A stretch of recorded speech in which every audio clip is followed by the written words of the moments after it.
You're watching the AM show right now. We want to get the latest updates on the Ajumako DCE who was arrested for assaulting a police officer.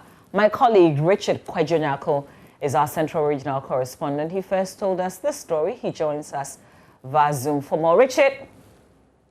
Hi, Mama V. Yeah, hi. First of all, listen, good job for telling us about this story yesterday, because if you monitor the newspapers, not many of them are highlighting. The graphic also tells the story, but you would have thought that it would make front page headline because this is huge.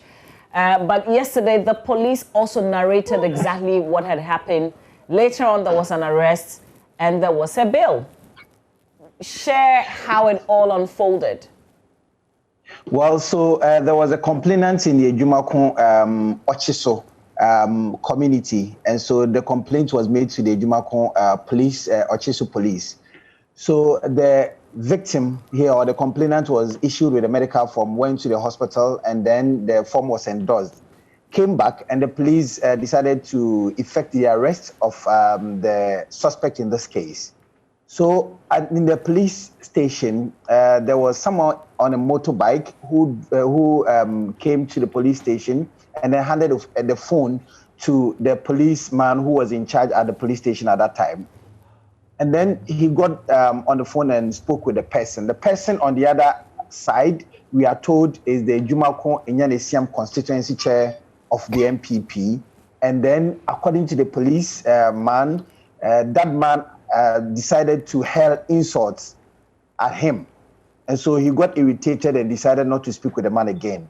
So a few moments later, the DC drove to that particular police station in a company of about 8 people, we are told, by the police, and then gave the man some hefty slaps. We do not know the number of slaps that the DC is alleged to have given the policeman, and then ordered the men accompanying him to also subject the policeman to some beatings. After that, that did not end that. The suspect that was in police custody was freed, and so the DC, we are told, also took the suspect with him and then drove with him in his car, and then they left the police station. But before that happened, I think there had been a verbal altercation between the police and then the DC after the chairman has spoken with the police. And I think the policeman is alleged to have asked the DC who was he. And then I think that infuriated the DC, and then that really happened. But so, yesterday, I think the case also even happened on the 2nd of December. That is prior to the election. The regional minister was alerted about this because the police administration was not happy about it.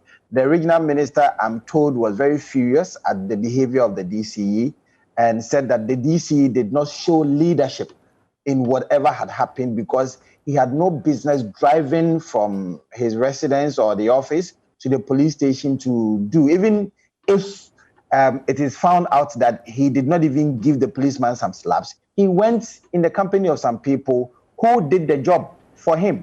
And so on that score, he allowed them to take the DC through the processes, and then that led to the arrest and subsequent bail. Yesterday, when the police, the DC came to the police station, he was in the company of the mayor of Cape Coast. In fact, the mayor drove him to the police station, and then we are also even told by the police that he stood as surety for the. So what was he charged with?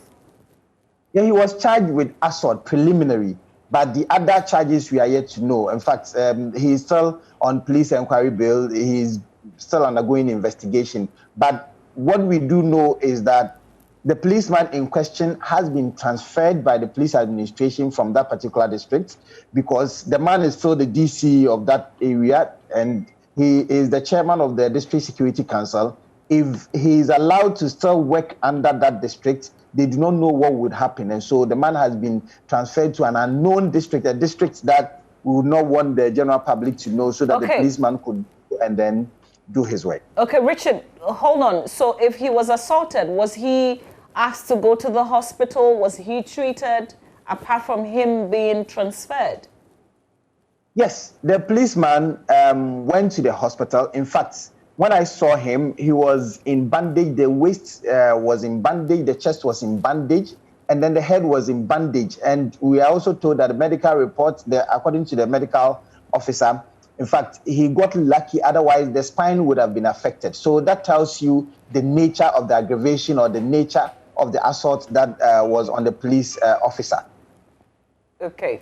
So he's made a formal complaint, obviously. That's why the DCE was arrested and now he's on bail. They're still investigating. So we haven't even gone to court yet on this matter.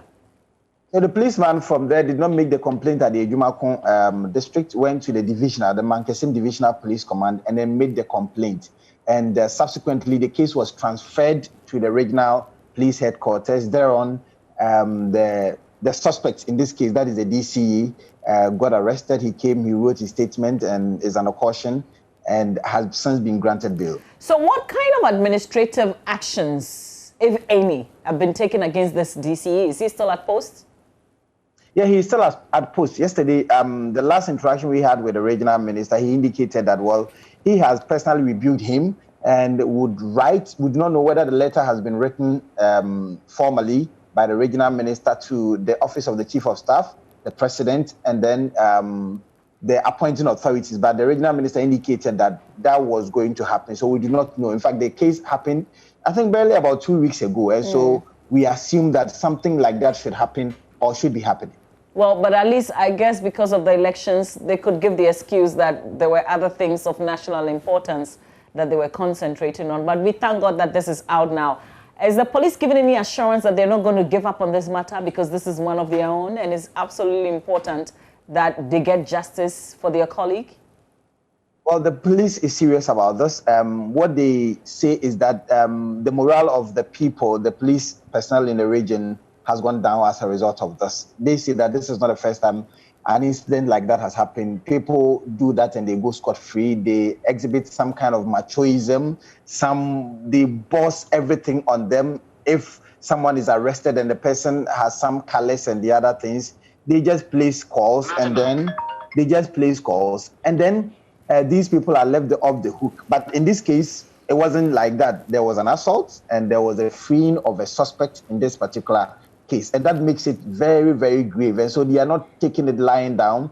They have served notice to their officers who work in the region not to hesitate, but to report cases of that nature because they cannot stand the abuses people like just very DCE is alleged to have done. But if you see the DCE, he is of some calm disposition, someone who you would think cannot hurt a fly, cannot, in fact, do anything like that. We are even told that he is a reverend.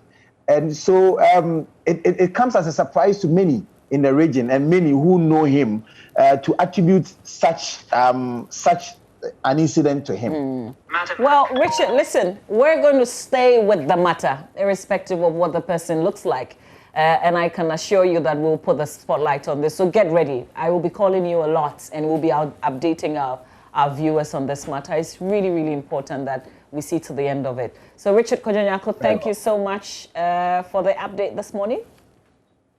Thank you. And attend to your phone calls. Richard Nyarko is our Central Regional Correspondent, giving us an update on this important issue of a DCE who assaulted a policeman. Now we know that the policeman at the center of this has been transferred, obviously because the DCE is still at post. He's still the district chief.